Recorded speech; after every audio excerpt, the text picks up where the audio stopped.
Okay, hey, this is episode 4.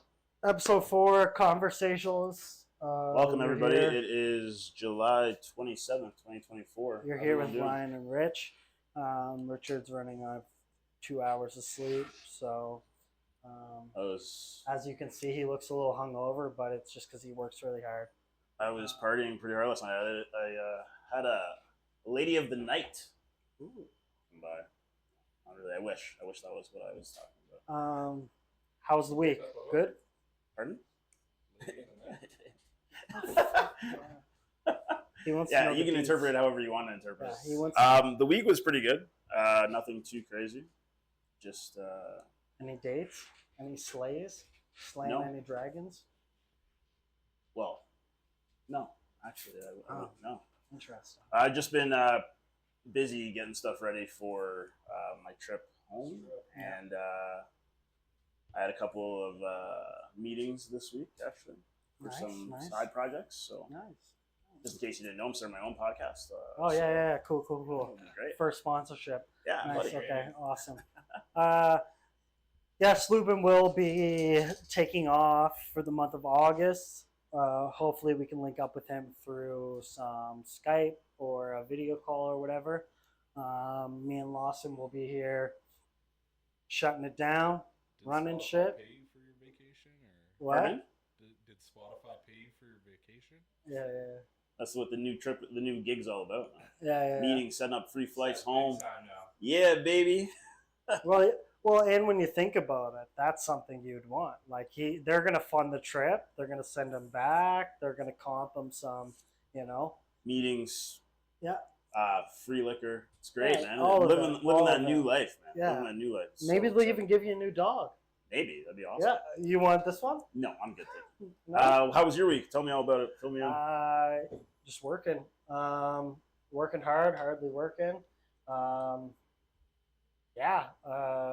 Just trying to get this place cleaned up. I always get a comment about how dirty this place is, so I always try to get it ready for your guys' arrival. And Spare Room Studios, baby. yeah, It's a lot of work. It's not I'm always falling short. It's not just press play and go. There's a lot of behind the scenes stuff that happens here that Ryan needs to do. We're obviously drinking coffee right now instead of beer because we have a long night ahead of us. It's been a hard day.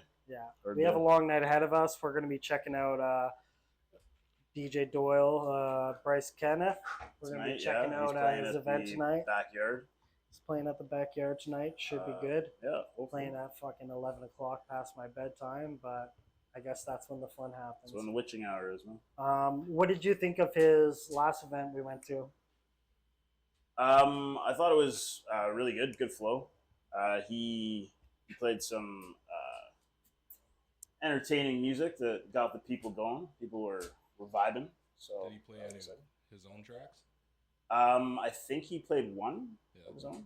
So when I interviewed him, he said that the first 2 to 3 tracks, he knows what he's playing. Everything else is based on vibe.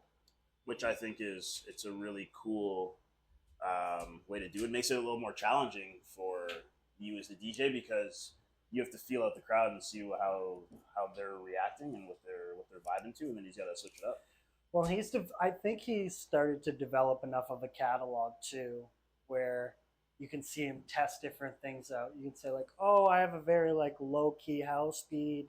I don't know if it's really gonna hype up the crowd or calm them down."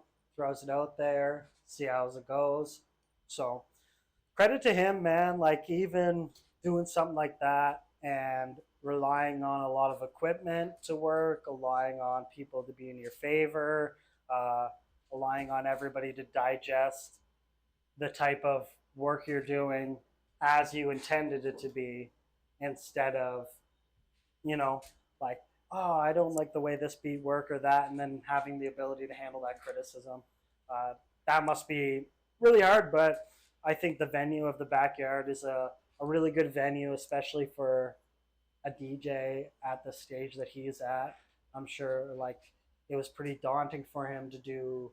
He performed at the it was the Red Bull takeover or whatever at the Calgary Stampede. Okay. He did a set there. Okay. And I'm sure compared to the audience at the backyard, he probably is a lot more comfortable testing out different stuff. Where there, he probably has more of a concrete set list. In a way, like I'm sure he probably does still do the 2-3 songs, and the rest is up for grabs. But I praise to him. I don't think that's something I'd be able to do, but we definitely enjoy it. Did you get to any of the Calgary Stampede? No, I didn't go this No. year. Fuck Calgary. I went one year and it was very, very busy. Mm-hmm. Too many humans in one spot, so not a big fan of. Yeah, You I'm know, not yeah, a. life. Not about that life. Even like K Days, like Ludacris is coming tomorrow, and I would love to see him again. You go But- see Ja Rule last night? Oh hell no! That motherfucker couldn't. Classified played last night too. Free concert, Explore Edmonton. Oh really? Yeah. I didn't know Patrick, about that. too. That would have been great. They had Who, a free sorry? concert. Patrick? Oh, I don't cool. think it was last night. It might have been a couple days ago. I had no idea about those. But like when we were just saying, like for crowds, K Days is also too busy of people, and sometimes it's a very eclectic crowd, and on 18th. you never know what you're gonna get into. So, I mean, we went one year Yeah. and we saw someone get stunned. It was probably Pepper spray. pepper sprayed, and guy dropped to the ground. Baton went flying. It was awesome. It was probably some wildest shit I've seen in a long time. But yeah, not for me. Live and up close. When you But, guys see people get beat up in like big crowds, how much of that, just based on the experience you have, is like, well, I usually have to do work when this is involved, but now I kind of just get to hang back and see how this plays out. Yeah, I think that's well, it's also a very entertaining aspect of I of fights in general, because if I'm not involved, I'm just gonna really just take it in. It's like watching a hockey fight, but it's like we know that one person is gonna win that fight, and then the refs are gonna break it up. Where it's a street fight at an event like this, you don't know what can happen, and I think that is also the exciting wild card factor. mm-hmm. Is more than like you might have a one-on-one, and then before you know it, 2 or 3 guys are jumping in, Yes. and then somebody might get kicked in the nuts, and then a weapon might get pulled. Who knows? What's You gonna never happen. know. It's crazy. It's the world. I mean, I was in the Caribbean once, and there was these 2 guys in the parking lot after the bar, and he was like, "Yo, man, stay right here. I'm gonna fuck you up. I'm gonna be right back." Everyone's like, "Oh shit, he's gonna get a gun." The guy came back with nunchucks. I shit you not. Nunchakus. It was the craziest thing I've ever seen. The guy came back with nunchucks, and the guy who was standing there, who thought the guy who was arguing with, just laughed in his face. You know, I'm like, what are you supposed to do at that point? I think He's all like, credibility is gone. You just know? wait till I do my warm up. Yeah, you know, it's like Michelangelo in the first like Ninja Turtles movie when he's like nunchucking. Yeah. You know, it's like I'm not really afraid of this guy anymore. I don't know. You know, it's very strange to me. This is dude, he backflips, falls on his face. Oh yes. Afro Ninja. No, I enjoy the festivals and the big people events for that, for like the idea of what type of spectator sports am I going to watch, but the annoyance, the time it takes to get through crowds and deal with all of that shit. Like I need to go get a beer. It's like I'm waiting in line for like You gotta go to the bathroom. oh whatever it is. It's whatever. It's like, but then I'm just waiting on like the 1% of gold, where you're like, this is what I came here for. Yes. But for the most part, fuck that. I'm not a big crowds guy, and Not at those kind of shows. If it's like a music festival, not exactly like the Stampede, or just not like a carnival kind of deal. Yeah. It's like you get all sorts of riffraff. yeah. Yeah. I find like K Days is. It's not in the greatest of areas. And, like, No. we've all seen like Yang Wave. Yep. And like I'm surprised this year there hasn't been that many fights. But, Sorry, I'm getting humped right now. This is very Doggo. strange. Yeah, not. I agree with you though, 100%. Say no to crowds. But with that, big events, got the Olympics opening up. Yeah, What do they we just think started. about that? We were just watching the Yeah. Canada Greece. Canada women's coach. Soccer. Not for her. She's home. Well, and I was talking to one of the people we have in our background here, Ellis. Hey. Hey. Hey, what's going on, buddy? We were talking to Ellis, and he said it's very stupid when you think about it, because they just had a terroristic threat. They have what did you say, Alice? What was the area space that was the no-fly zone? 90-mile no-fly zone. Yeah. For drones? Yeah, like anything over the Olympic. Or the village, or Yeah. where the stadiums are. Just everything. There's a huge no-fly zone. So then this chick gets caught. They take it as this is an unidentified object that we think is a terroristic threat. So then they shut everything down, and then they find out, they're like, oh, it's just some Canadian women's coach that's trying to get whatchamacallit. Spying on. Just trying to spy on the New Zealand team. Yeah. And then you say, as a coach, what does that show to your team? You guys weren't good enough, so I had to spy. Well, we did get the win out of that Yes. game, so I mean, the spying must have worked, right? Well, just said Canada got -6 points.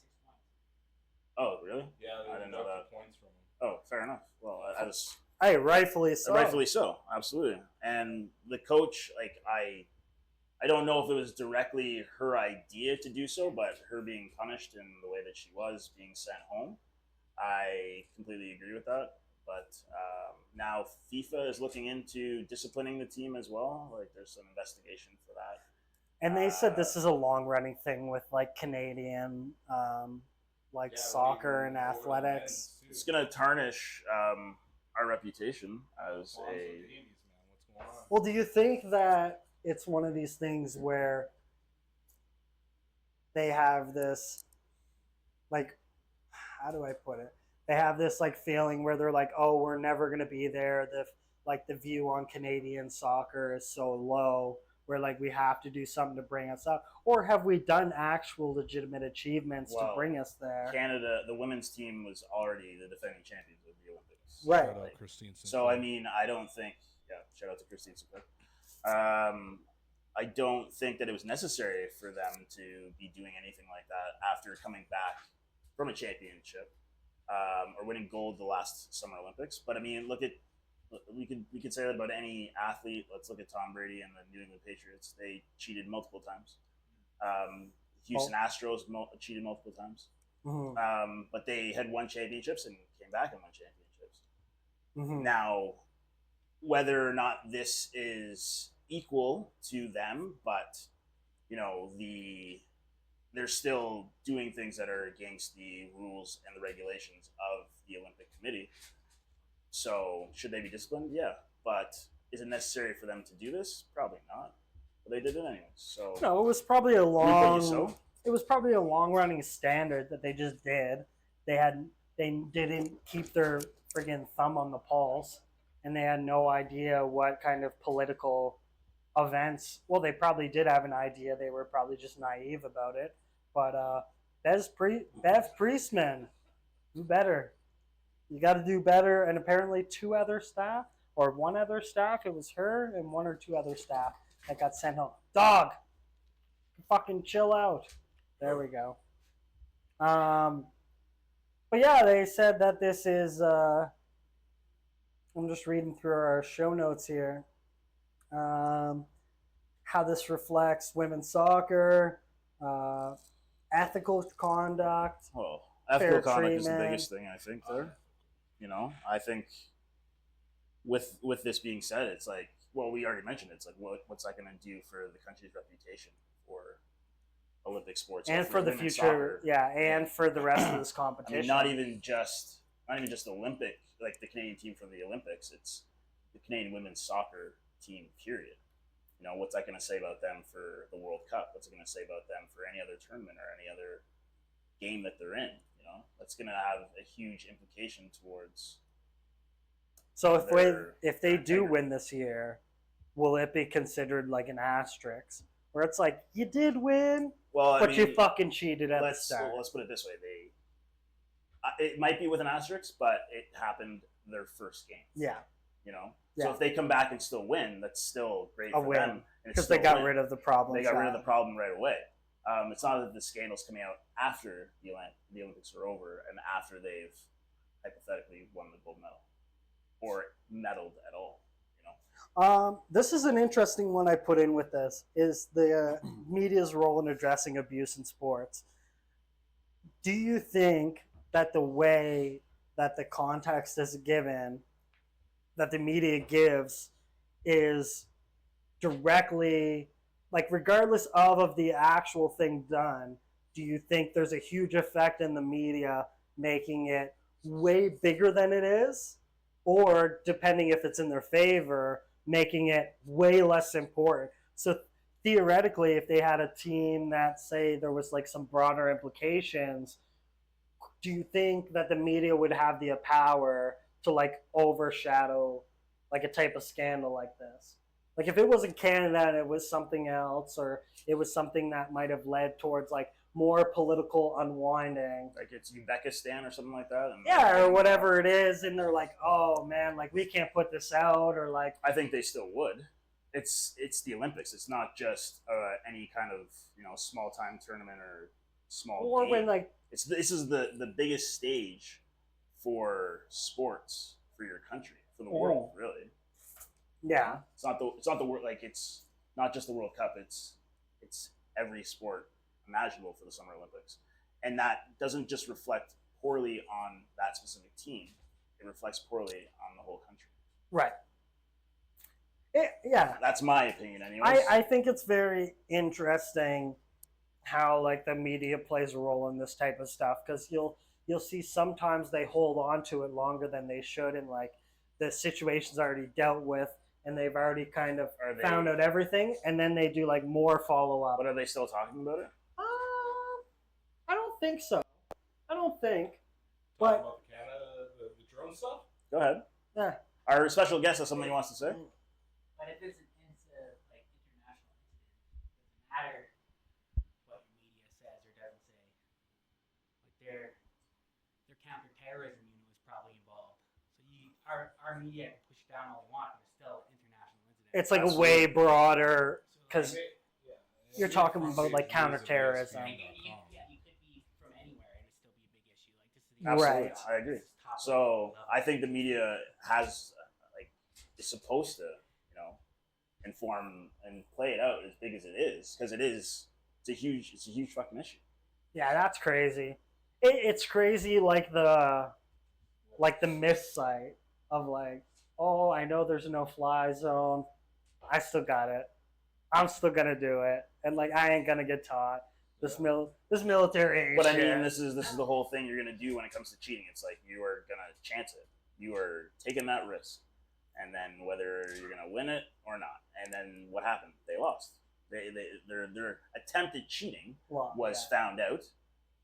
However, they still won the game. Not by a lot. It's not like they won like 7-0. They only won 2-1, right? So it's not like they dominated. I don't think the cheating would have helped. Did she make a public statement? The coach? Yeah. I don't know. I don't think she. Yes. Because I know the organizations came out and said, like, we condemn this, blah, blah, blah, blah, blah. But I didn't know if she actually came out and had some justification for her. I think she did say something, but I don't know. Like, she would have to, right, at this point? Oh, it's not like she's just going to be like, okay, you're asked to leave and then you're gone. I'm just going to ride into the sunset. Yeah, you know what I mean? But what does this mean for her future? Oh, well, you're not going to be able to coach at that level, that's for sure. You might get your coaching license revoked. I would assume something. Who knows? Depending on what kind of laws in Paris about flying in a no-fly zone, you might have to talk about fines for the Canadian team, criminal charges. You're probably not going to look at criminal charges because she's already back in Canada. The closest one I can think of, it's not even in the same context, but Sean Payton, the coach of the New Orleans Saints. Bountygate. Yeah, Bountygate. So he was suspended for a year. Yeah. He couldn't coach at all. So is this going to be the same? Too. But pardon? The GM and defensive coordinator. So all those guys were suspended fined, suspended for a year. Yeah. Now, that's just one NFL season. Now it's not exactly like the world stage. They didn't go to the Super Bowl that year. They weren't. Were they even a contender that year? I don't think. Did they make the playoffs? Drew Brees, so they were probably They were probably in the mix. playoffs. But it's like this is a bigger stage than just some regular game. This is the Olympics. I don't know if she'll have a job with Canada as a coach after this incident. When she like as for the next, what happens next after this? Like whatever tournament or whatever season they have, I don't think she's gonna be able to participate. Mm-hmm. But I digress. I don't know. What do you think about? When they see that like she did know about these drones, then yeah, like she's dead to rights. Well, but I mean, if these were just like her assistants, just I don't know, trying to. That's the only thing I think that she can try to say right now is that I had nothing to do with it. I'm just the face of the team. So someone has to be penalized. Sure, I'll take the hit. I get it, but I think she's still responsible for it. And I think if there should be some disciplinary action, it should go to the coach. Like on any team, when a team is in a slump, they fire the coach. They don't fire the players. Accountability. That's the word I'm looking for. Thank you. Yeah, and a good segue. Finishing off that, I think it sucks that there's a long-standing history of this. It's not like this was a one-off. Like there's been a long-standing history of people cheating during the Olympics, and again, you bring very high-level athletes. You bring very people who are committed. They're in a sport for their country. They have a lot riding on them. So you say how much of that is driving you to cheat, et cetera, et cetera. Ben Johnson, Canadian Olympic sprinter.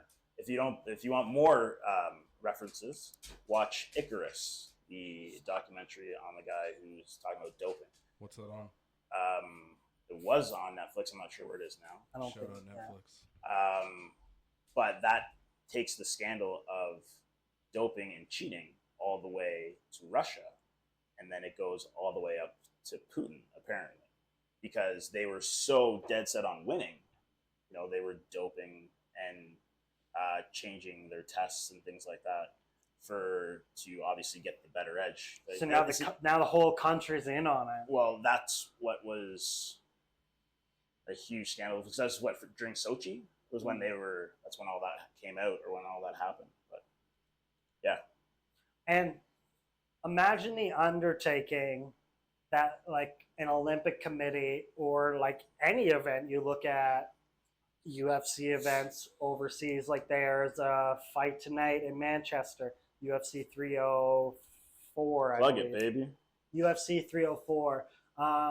And a lot of the issues are the regulations and stuff, and making sure that, like, okay, well, you have like the USADA, and okay, but what does that look like in England? Am I going to hold people to the same standard when I go over here? And like when you look at the Olympics and you have all these different countries, and like not everybody's acquiring the same type of supplements or training exercises, or, you know what I mean, medicinal things, and you say, like, how do you amalgamate everything?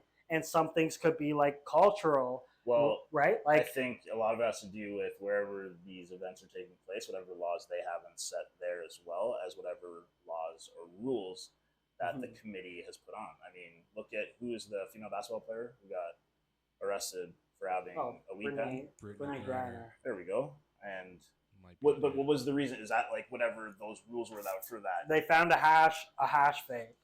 But that was also, she couldn't have weed in that country. Right. But yeah, that led to a little bit more scrutiny, because they used the fact of her notoriety to hold her as like a political prisoner. True. Right.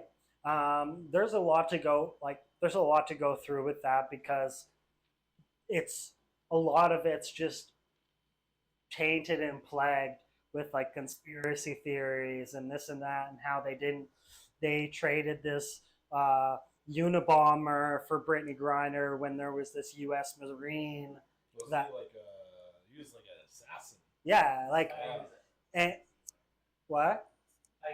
Weapons dealer. Oh, yeah, something. But then there was another person that was a political prisoner, and he was like a U.S. Marine or like a Navy SEAL or something like that. that they were like, yeah, you can keep them. So it's kind of very weird that the country would have more value over Worst trade ever. worst trade ever, man. Worst trade value going, bud. Yeah. But yeah, I've never been a huge fan in the Olympics, but I'm starting year after year once I learn about different countries because I feel like the thing that makes me interested in sports are like the story arcs. So like when I got into UFC, it was the reason I got into UFC was like the rivalries and shit. And so like I would start following certain athletes and fighters being like, oh, they're coming off of like a 3-fight winning streak. But there's this bad press because like the guy's kind of a cuck or whatever it is, right? Right. Where that was really what drove me. And like, unfortunately, now that all these scandals are happening in the Olympics, I'm like, well, I guess I got to tune in.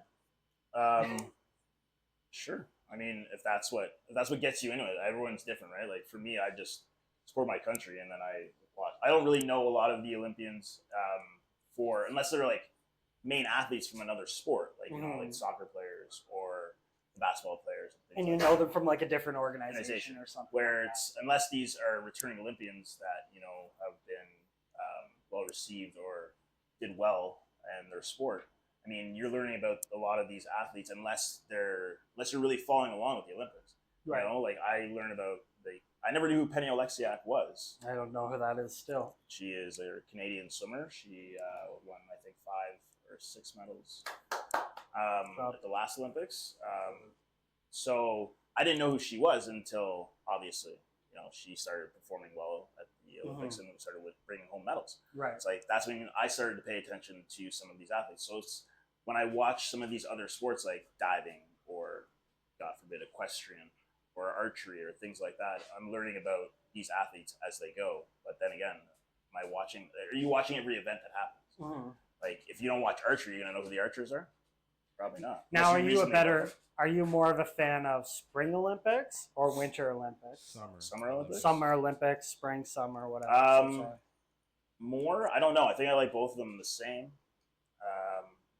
I think the winter Olympics are. What's the enhanced Olympics? The what? The enhanced Olympics. Yeah. We need that.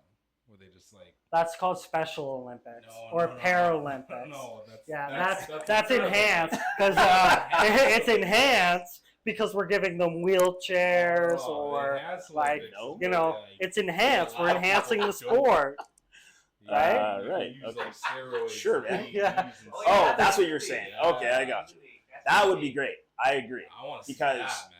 Even like when I was talking about Icarus before, what's his name? Lance Armstrong was when he was caught doping, and they took away his win. It went to the 12th, the person who finished 12th, because the first 11 people were all doping. So that just goes to show you, like, if you're not doping, you're not even in the top 10. You know what I mean? So I want to see the events where everyone is doping or they're on. Oh yeah, everybody looks like Brock Lesnar. Well, it's going to be the best of the best. Yeah, the top of your game when you're enhanced. So I agree with what you're saying. Yeah, and everything is on the table. Yes, absolutely. Like, so their website says it's the race for superhumanity. It's on. Everybody's just doing like ultra marathon. I think we might see someone's heart explode, which would be kind of body is capable of. With juice. Yeah, awesome. Juiced up. I would love to see. And say this is successful. How much does this start to bleed into like regular sports where they're like, hey, we're finding a crazy amount of viewership, or like we're getting like, and then NBA is like, you can have whatever you want. Well, that's how the X Games came into play. It was sports and stuff that aren't really common. Oh, like skateboarding, skateboarding, BMX cycling, all that kind of stuff. And I think like it got that same notoriety and that same popularity and has its own events. Mm-hmm. So I think it'd be interesting to see if that did come to be, if that did happen. I think it'd be cool. Weightlifters lifting 1,000 pounds, you know, that'd be freak shows. Mm-hmm. But I want that one tweet to come true. where it's like just take like a regular human and throw them in competition with all these people. Pros versus Joes. See Yeah. how they do. Yeah. That'd be sweet. I think. Well, I would watch it. You know what I want to come back? Slam ball. That's one sport Is it not you bad? need to be on an excessive amount of regenerative steroids because your knees are just You take one bad bounce on one of those tramps, man. Your knees are toast. Toast. But that was one of those sports where you just assumed everybody is taking something. But yeah, I say more steroids the better. Yes, absolutely. More steroids the better. Why not? How traumatized would you be if somebody croaked in the middle of a Something you want to say? competition? Say it. Yeah, come on. I got the mic right here, man. Yep. Steroids don't hide greatness. Oof, that's For a quote. example, if you're like, look at Arnold Schwarzenegger, Right. juiced up. You know all sorts of guys that are juiced up. At work, they look like big meatheads, but they're not Arnold. Yeah, yeah. Like, So it's like you could still take. You can take like things that push you up, but like if you're special, you're still gonna be special. There's still like a ceiling Exactly. where it's like you still have to have the Yourself mindset. And then just you still have to be.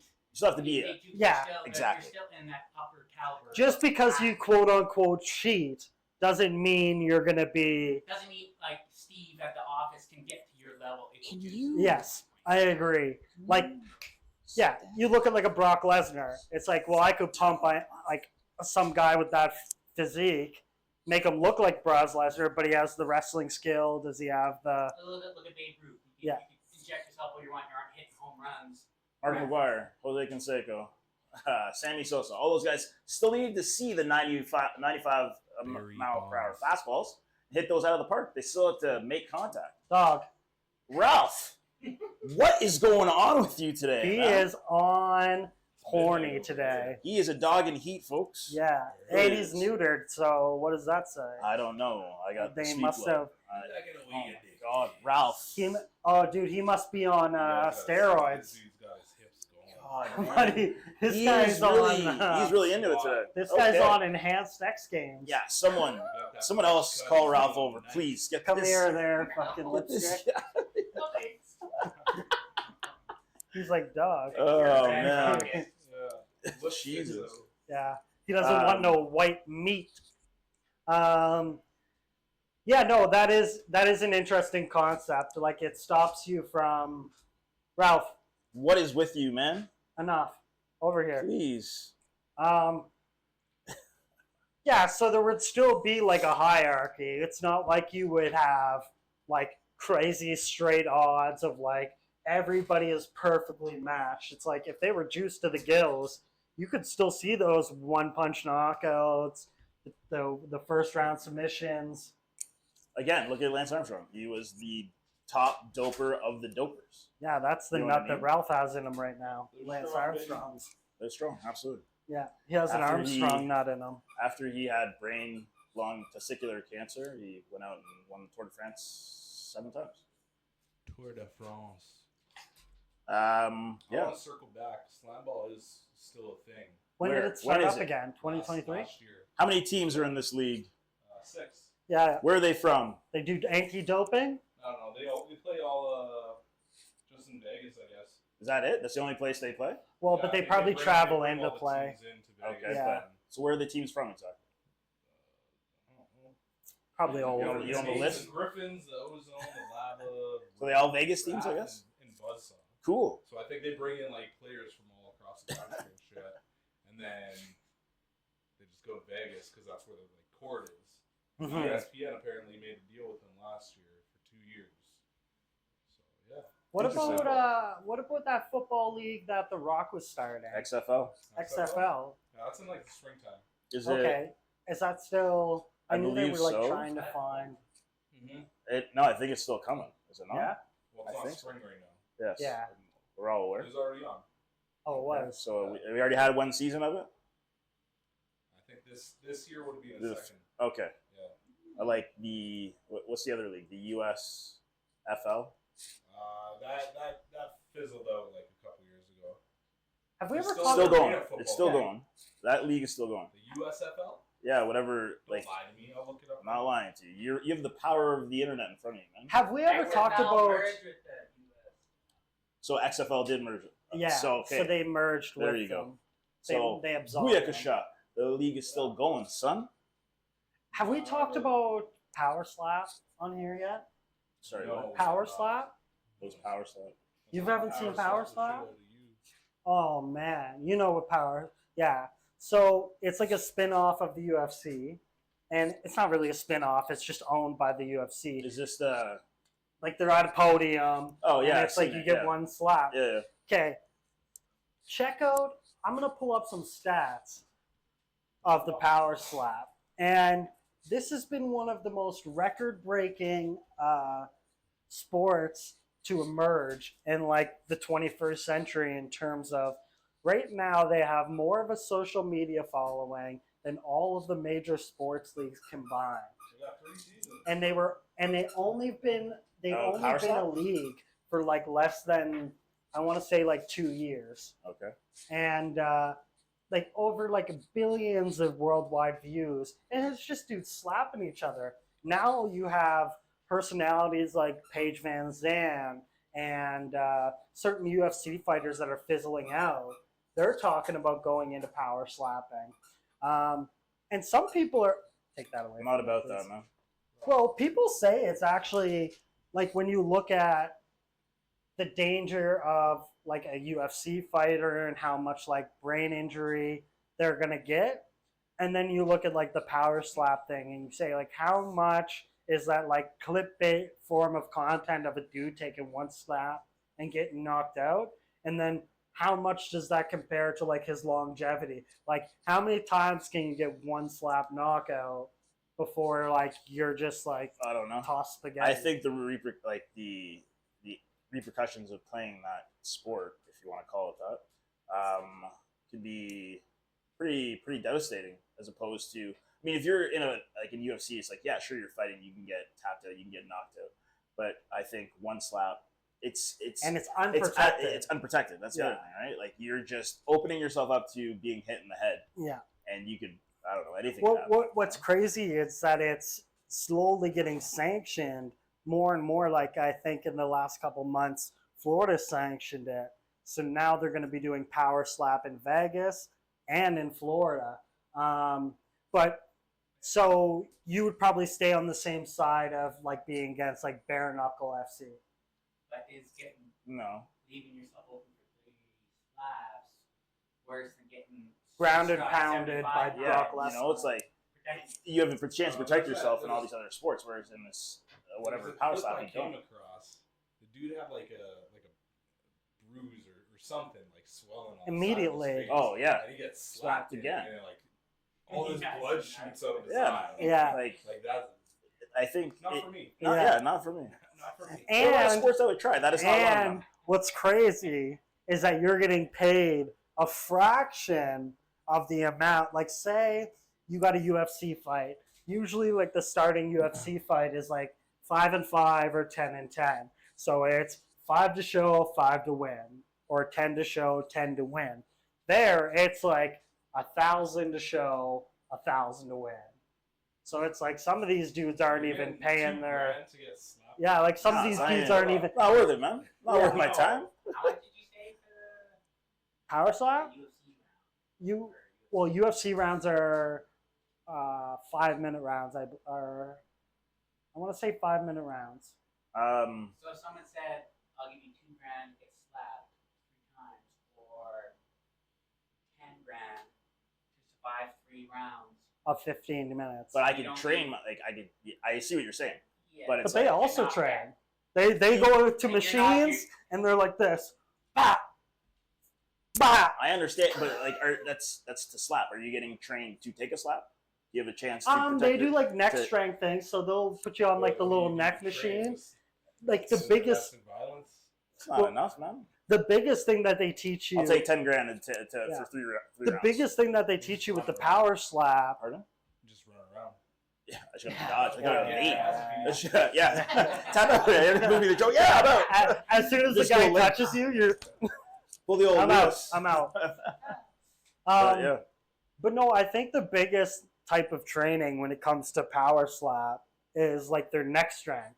So like they'll do a lot of training on like their neck, their chin, like core strength to make sure they're not getting like when they hit, they're not getting like twisted sideways. Yeah, I guess I see that. Yeah, I understand that. but you also talk like legitimate, like it's only legitimate now because people are like making money off it. But it doesn't mean that like it's not unhealthy or it's not like super detrimental. But yeah, that brings us to the end of that. I know, but I also I know we're running out of time here. I know. We got the call. Yeah. But I really want to touch on something quickly, if we can. I know it's going to take a long time. It's a much longer discussion. Ralph doesn't want you to. So I'm getting the hook from Ralph here. Yeah. Saying don't talk about it. yeah, We'll so wait for the tune next into time. part 2. Okay, thank you. Tune into part 2. Tune into part 2. We're Is gonna be this talking happening on about- camera right now? Is this like legit right now? Oh, All right. Thanks for tuning in, everybody. Like and subscribe. Goodbye.